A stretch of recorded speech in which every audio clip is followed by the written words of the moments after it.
goggles off, and welcome to our Halloween sort of spooktacular. For the next two episodes, we'll be covering a couple of Halloween-themed games. Not necessarily Halloween in the sense that they're about Halloween, but they're horror games. Yeah, they don't all contain spooky, scary skeletons. Yeah. The first one we're going to cover for this month is System Shock 2. The perennial horror classic from 1999. What is it like to be afraid? Can somebody let me out? Rachel, kids, I'm sorry. System Shock 2 was made by Irrational Games, or the future Irrational Games. At the time it was Looking Glass. Okay. And then they later made BioShock. And it's obviously coming off of System Shock 1. So the roots of that series go back a long way. But we decided to do System Shock 2 instead of the first one because it was easier for us to get. Yeah. Because System Shock 1 just came to Good Old Games a couple months ago. And System Shock 2 has been out longer. And System Shock 2 is the more remembered one of the two anyway. Yeah, and it's still kind of hard to find. Notice the lovely box version we have right here to show off to you. Yeah, it was a digital download. It's very hard to come across physically, and if you do, they're all unopened collector's editions because it's rare. Never remove from box. Yeah. Never. So, Now, how did you play the game initially? Because you played this long before me. well, I had it burned to a CD by a friend of mine at the time. Piracy! Back in like 2003, because even at the time, it was hard to get hold of. It was not being,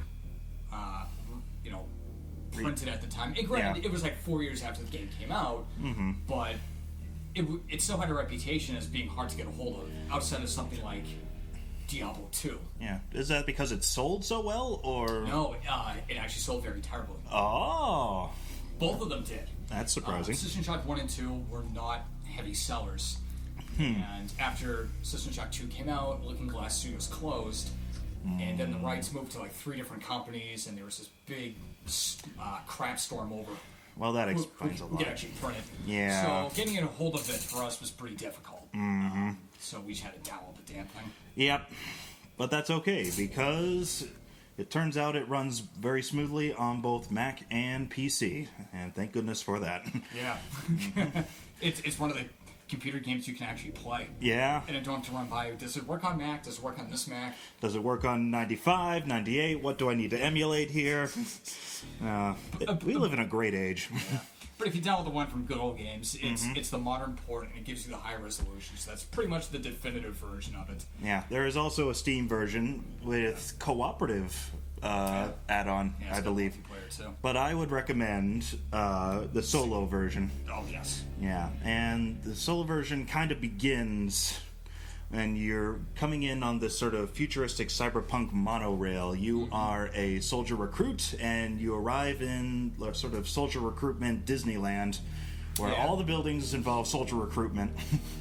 And the rest of the streets are closed off, and you just have to go into this one building and begin the character creation process, which I thought was pretty cool. Yeah. Because you're not just selecting text on the screen. To strength, to agility. It's like you're wandering down these hallways, and they tell you where your deployment will be. Here's where you make your choice, soldier. Here's where you enlist in one of the 3 branches of the military. Once you decide on your branch of service, there's no going back. And where you go in your deployment changes your character's stats. It's not necessarily a big revolution in character design. No. But it's the little things like that that make you feel immersed in the world. Yeah, it's all in-game, and that is good. Yeah. And presumably part of the recruitment and training is to learn how to walk properly, because this does not use conventional WSAD controls. You can go forward. At first. You can go forward with the W key, but A and D makes you turn left and turn right. X is back up, and Q and E are strafe. Yeah. Or, there is a lean key, too. Yeah. Now, what's strafe? Who cares? The point is, the controls are confusing for some reason. And that's before you get into the the cybernetic viewfinder, Oh, the message menu, the research menu, the character stats menu. oh, your equips, your nanites, your cyber modules, your skills, your missions, It's- your PDA. It's an RPG. They give you a lot of stuff to go through. Yeah, they And certainly do. And to the game's credit, Uh-huh. it does balance the necessity of all those things. It's not like, oh, I'm only going to use the research menu once. Yeah. If you want to, you can, but you'll be very much stymied in the game, because that 25% damage bonus is really goddamn useful. Yeah, it in the is. game. For better or worse, they do make you use that research stuff. Well, it's one thing to use research, it's another thing to hunt down for all the chemicals you need. But look, we're getting ahead of ourselves. Let's talk about the way the story really begins. The beginning after you create your character, you're sent to this brand spanking new spaceship called the Von Braun. It's about to perform the very first faster than light jump. Right. It does so, and your character is put in cryostasis after he has a medical procedure done on him, during which the entire spaceship and its piggybacking military security ship, The Rickenbacker, yeah. is infested by this weird alien virus. Yeah. And the entire ship goes to hell, in true System Shock tradition. Yay. And then you wake up, and then you have a friendly voice, Dr. Janice Polito, telling you, you need to get out of here. Something's gone horribly wrong. You need to find me on deck 4, and thus the game properly begins. Deck 4. Can you remember that? Yeah, you get your medical hypos, you get your wrench, and you're thrown out to the med-sci deck and pretty much left to wander the area. Yeah. And this is where a lot of people get hung up on, because the game can be very, very vague at points. Now, the beginning of the game, she's pretty much telling you, okay, go here, find this key card, go to the crew area, find this person who has this key card, and so on and so forth. But there's a lot of exploration needed in the game. And the first-person shooter nature of it may confuse people, because they might be used to games like Bioshock, where it's kind of the same setup, but you're in a fairly linear area. System Shock lets you kind of wander around a lot, and it's kind of easy to become disoriented. I'm not saying this happened to me, but it's something people get hung up on often. Yeah, it didn't bother me really. I would say, well, Bioshock isn't really that linear. It just has a little arrow overhead pointing you where to go. Oh, yeah.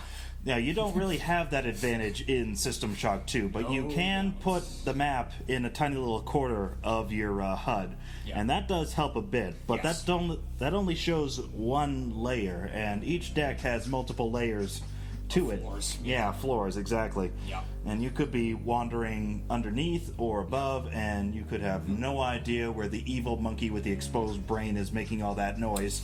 Yeah. We should talk about the enemies very quickly, because they are amazing. Well, part of the game's a part of the game's reputation for being scary as crap comes from the graphics. And this design, maybe. Graphics. well, graphics play into it. Okay. I mean, I'll be honest. Yeah. The actual character models suck.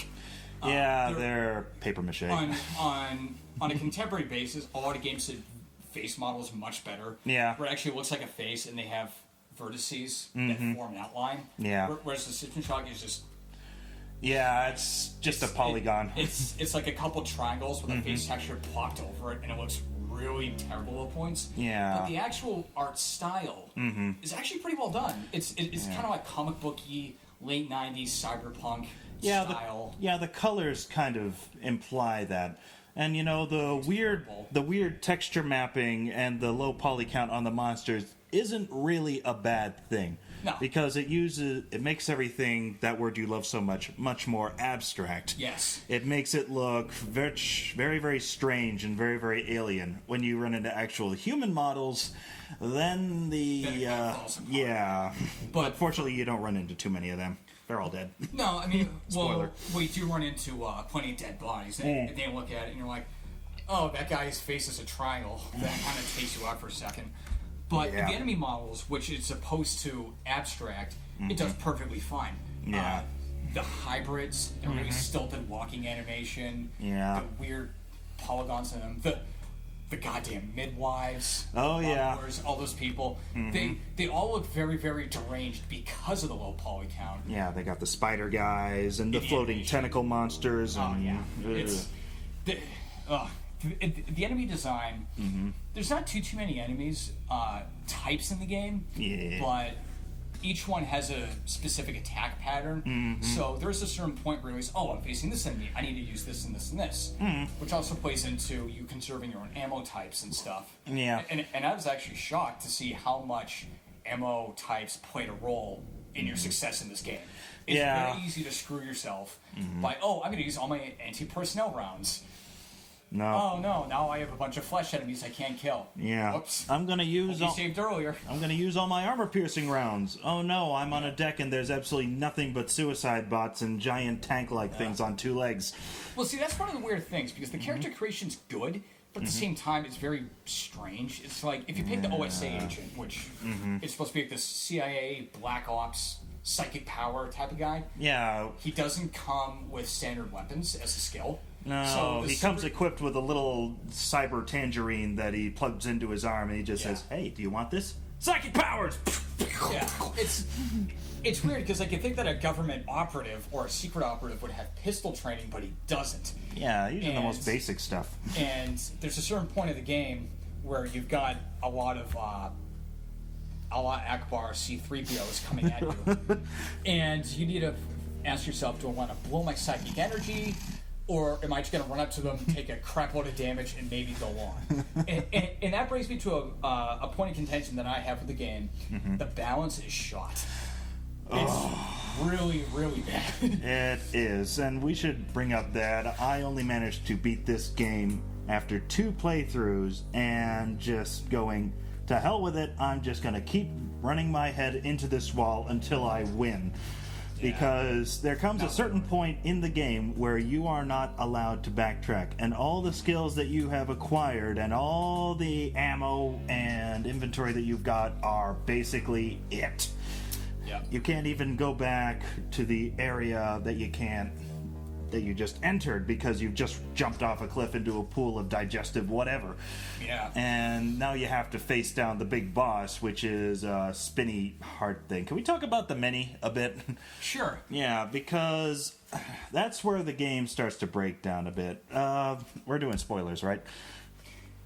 Well, by now. Yeah, I guess so.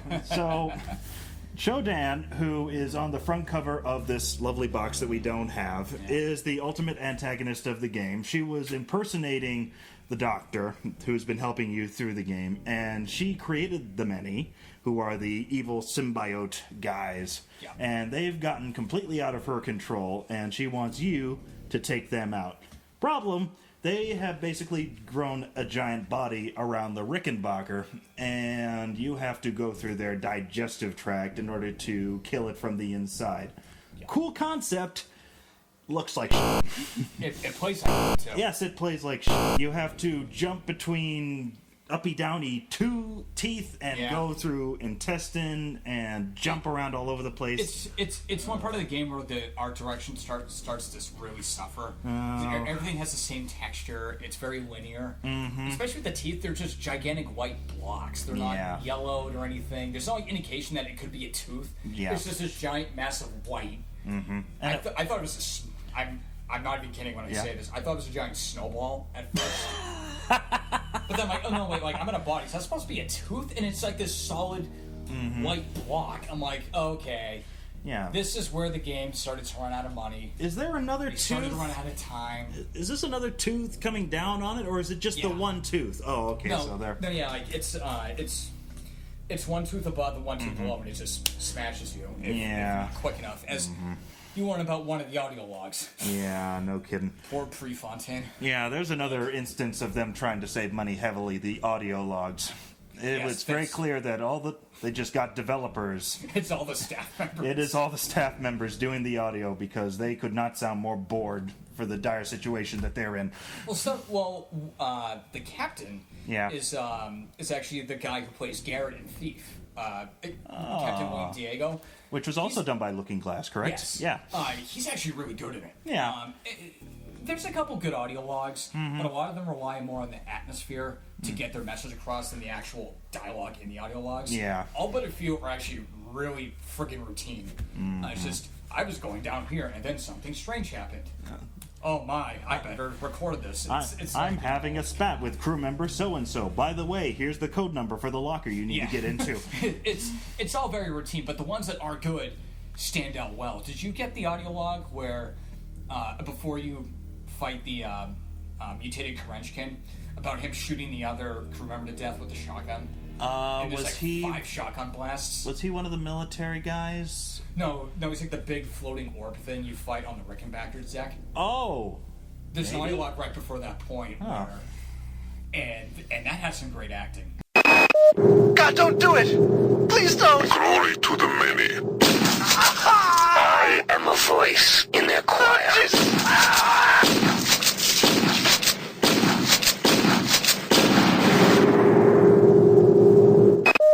yeah. And also about the audio logs, the first audio log, well, it might not be the first, but there's an early audio log, I think, on MedSci, Okay. that has Janice Polito's voice in it, and that's your clue that Shodan's impersonating her, because the Polito in your ear and the Polito on tape sound totally different.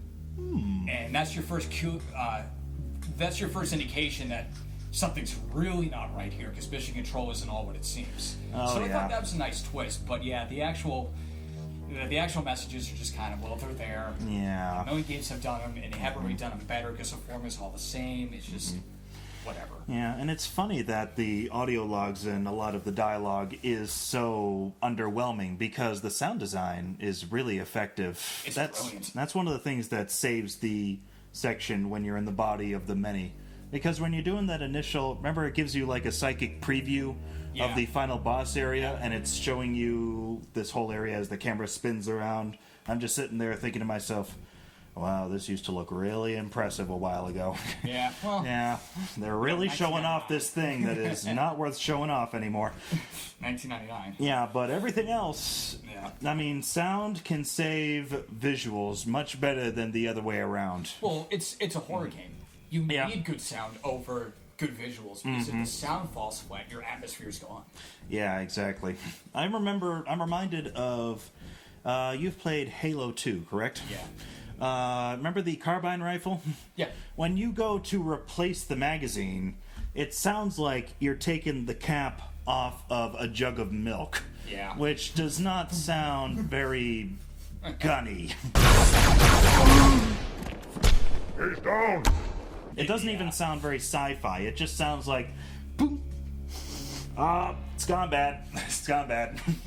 But, you know, that's an instance where the visuals were unable to make up for the audio. Yeah. Fortunately, in this instance... The audio far makes up for the, I don't want to say underwhelming, but inconsistent.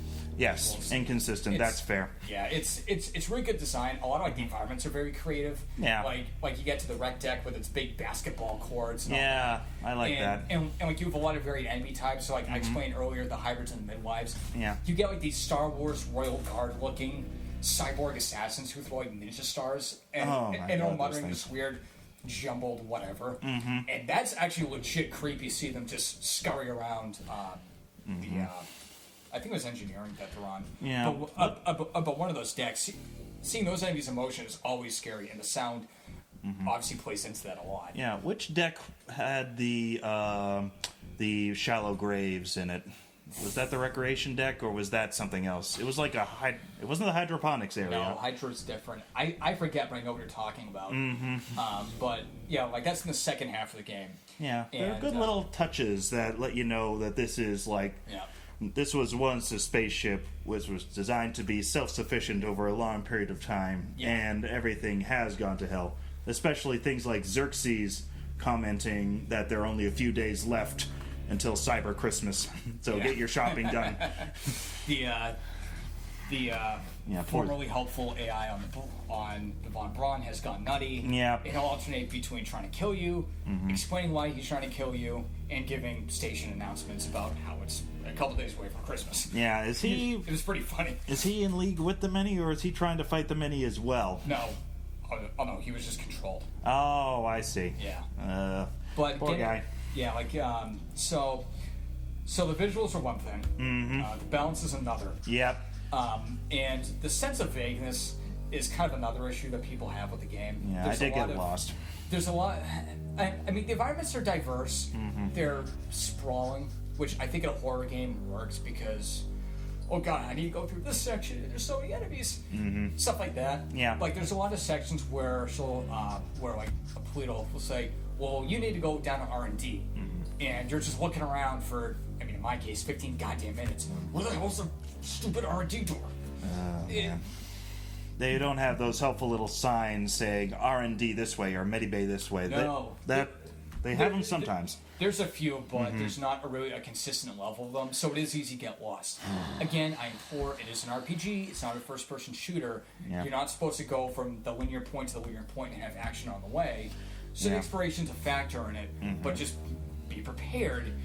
You may get lost, in which case the mini-map works. Yeah. But the big thing in the exploration is trying to get certain things, like certain objectives done and having to backtrack. That was an issue that I had, especially in the early part of the game where you're trying to get the elevator working. Yeah. There's like 5 subquests that you need to do first. Okay, so it's like I need to get the elevator and do this, and this first. But every single little sub-objective has me going through multiple decks. Yeah, and while action is not, guaranteed, the enemies do respawn, which is different to the other shock games like BioShock and BioShock Infinite, where you can clear out an area and you won't have anything else aside from the occasional Big Daddy just lumbering around, and you're not going to shoot him, are you? No. But here, you will occasionally get those zombie guys with the shotguns, and you can hear them growling in the distance. Yeah.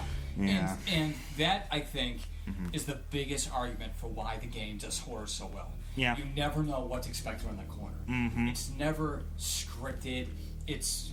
Well, I mean, sometimes it is, but it's not like choreographed like Dead Spaces, where you go into the elevator, and then the power dims, and then the sparks come out of the console, and then you see a thing crawling on the elevator, and you think to yourself, okay, this stupid ending again. Or you see like a vent on a wall, the same kind of vent that you've seen a million times, and you think, okay, ready the saw gun, here comes the enemy. Yeah. No, you don't get any of that. System Shock 2, and I found myself scared out of my mind so many times from just rounding a corner and seeing something staring at me, like a hybrid trying to, swing his pipe, or a midwife, or a security droid or something. There's always something around those corners, and you're constantly on edge. I would like to posit the idea that the organic nature of this horror and sense of ease is partially accidental, in that the developers weren't really aware that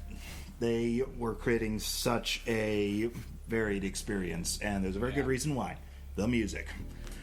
When you first acquire your first couple of cyber modules and cyber powers, those little terminals in the beginning of the game, the first thing you do when you step into the area preceding the Medibay is listen to this super pumping action techno beat. And the first time this happened to me, I'm sitting there thinking to myself, hold on, I'm armed with a wrench, and there's a bunch of zombies with lead pipes and shotguns in the next room, and here's this music expecting me to go all Matrix on their ass. That's not happening. I'm staying here crouching and waiting for them to go away before I jump to the next door and hide again. Well, see, I didn't mind the music. No, it just doesn't fit. It doesn't fit. It fits fine in the early levels because No. you're wandering out of the cryo bay, everything's exploding. Yeah. You've got this wrench. A police telling you, go over here. You're already pumped up from the adrenaline of what happened before. Yeah, You're but already the music got this isn't- You've already got this heightened sense, and Yeah. the music's adding to that. But there is no music at the beginning. Yeah, there is. It's right when you get to Medside. No. When you get out of the cryo tube and everything's Yeah. exploding and she's telling you to There's run. no music there. No, there isn't. Well, no. I mean, like after that, once you get to the Medside deck, and you see the bulkhead behind you, and then she says, "Okay, go here, get this key card." Yeah. And then music starts. I was already pumped up. I'm like, okay, I'm gonna go crack some skulls and Nope. false sense of security. Yeah, exactly. But it worked fine. No. I thought it was fine. No, incorrect. No, it was better without music, and you, being a music guy, should know better. I'm laying this down on you because music is a comfort. Music informs not everything mood. in the game is a drum and bass track, though. There's plenty of ambient stuff. But it works. The ambience, there's already noise ambience. There's flickery lights. There's growling monsters. There's a whole bunch of other kinds of stuff. So You they don't. just have no music. Well, it's preferable to what they got. Oh my god. Yeah, no, it is. I really disagree. Music informs mood, and when there is a lack of music, you're not sure what to feel, which makes you feel confused and lost and uncertain, and that adds to the atmosphere of the game much better than I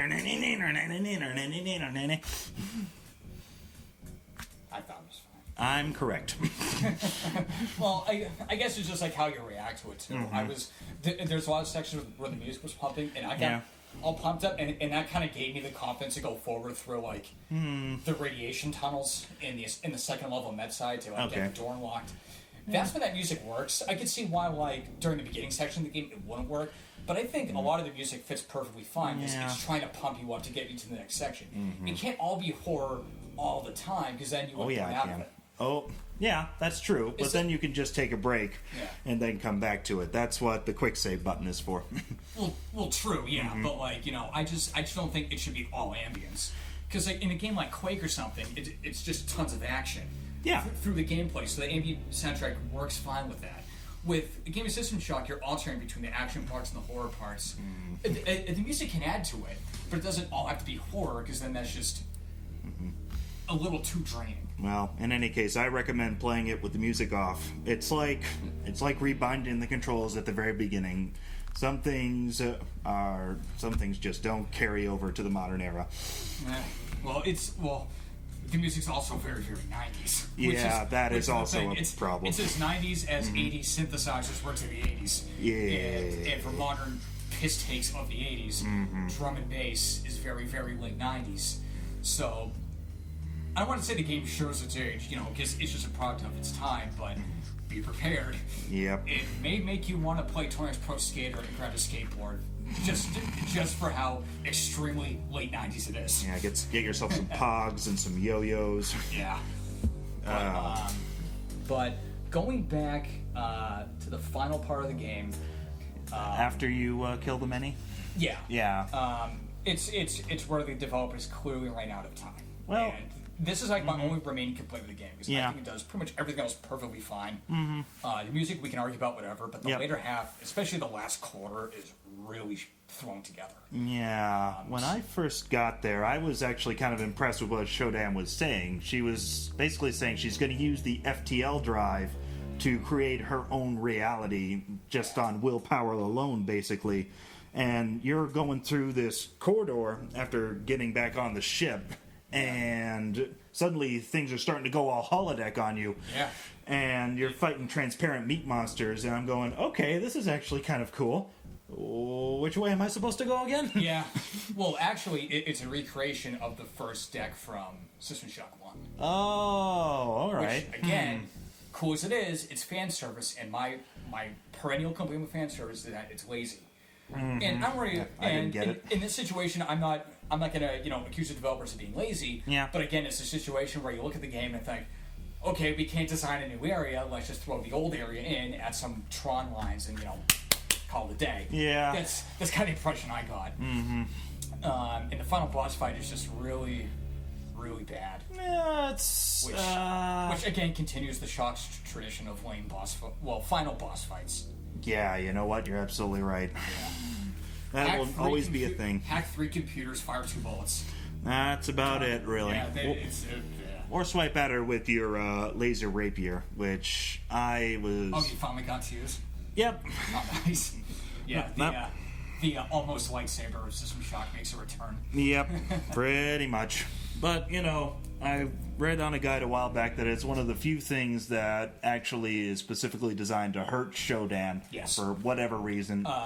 Well, it hurts mechanical enemies, and Right, which she's mechanical. she's a computer and she's electrical, which isn't really the same. well, but who the hell cares? Anyway, Shut up for a second. The game is so logical.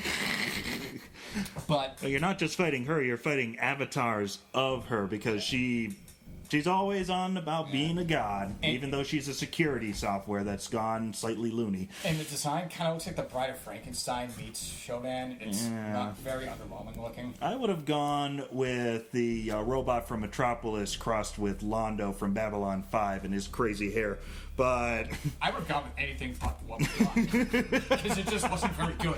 no. Like, you can't really blame the development team for it because Yeah, you okay, they can. ran well. Okay, like you can. Yes. But it's not like the super negative. "Well, the game was good up until this part. Now it just sucks. No, the last part of the game is still good. It just wasn't as good as the first half. No, yeah. It's basically once you get onto the body of the many, and once you get onto the working backer, and the game does tell you in advance that this is where you're going. You're not going to be able to turn back. Get your stuff together before you leave. After that point, that's when the quality starts to dip. But it's not like this gigantic downturn. No, It's it's just- more of a right about. It's right about here. It's Yeah, not. It's not down there. Yeah, it's right here. It does plateau, but the whole game is worth playing. It's not one of those games where like, the second half really sucks, and they spend all their energy on making the first half good. The entire game is worth playing. It's worth beating, but at the same time, it's like there is a quality valley yeah, at one point. yeah. I would agree. But getting beyond that, getting beyond the balance issues, Yep. the weird graphics, the kind of underwhelming guns, and the god-awful weapon degradation system. At least you can combine weapons to repair them eventually. Which has never been a good idea in any video game on Earth. No. And I'm comfortable making that blatant statement because I've never seen it done well, ever. Why on earth? Getting beyond that, the game, I believe, is absolutely worth playing.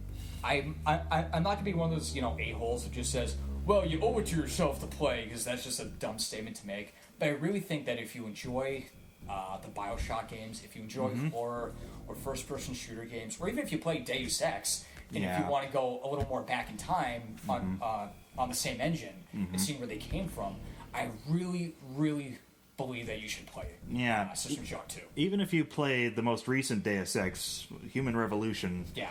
Yeah. I would say that it's definitely worth it to go back and see where that kind of idea came from. Yeah. And I would also recommend the game, very much so. It was extremely frustrating for someone like me who is not used to this kind of thing at all. But let yourself get immersed. And the nice thing is there is actually a lot of mods out there that exist that can help some of the graphical problems if you want. Yeah, a lot of them are pretty bad. Granted, Peter here just likes higher detail models on everything because you're a 3D modeler. But at the same time, a lot of them really clash with the game and they look shit. Yeah, that's But, true. teach their own. I think the game's just perfectly fine without mods, and if you can accept if you could accept the triangular faces, I think that you can get past anything else in the game as far as graphics are concerned. But yeah, well, it's just nice to have the option. It's a little bit of cinnamon on top of the dessert, kind of a thing.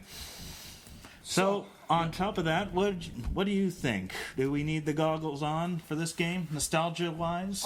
oh god, no! It's I beat the game for the first time in 2013. I loved it to death. Yeah. I still love it to death.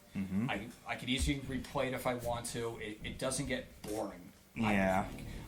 Certain sections are tedious, but it's not a boring game because the enemy design and the way that the spawns are placed prevents it from being boring unless you're just that jaded. Right, yeah. No, I would absolutely recommend it, and I absolutely love it. I think it's one of the finest examples of horror done in a video game. Period. To be honest. Well, I would say that you need to account for an awful lot of things before you can find yourself enjoying this game, because there is a bit of a lead up, and there are things that you may or may not want to change or just flat out turn off the music. But once you're past that, you will find yourself in a world of utter and true scariness. Yes. One that does not let up, doesn't let you feel safe, and one that puts a lot of modern horror and survival horror games to shame. Oh, yes, it does. Yep. It absolutely does. So I would say just a slight tint on the goggles, but apart from that, absolutely fine. Yep. Slight tint, nothing more. I can account for it. Yeah. But I think that's just where we'll have to agree to disagree. Hey, listen. Just ask our protagonist. He has his goggles on. I did it! I made it funny. See that this is what I have to deal with? You have accomplished much for a thing of such small Consequence. So next time on Goggles Off, we'll be going from absolute horror to definitely not.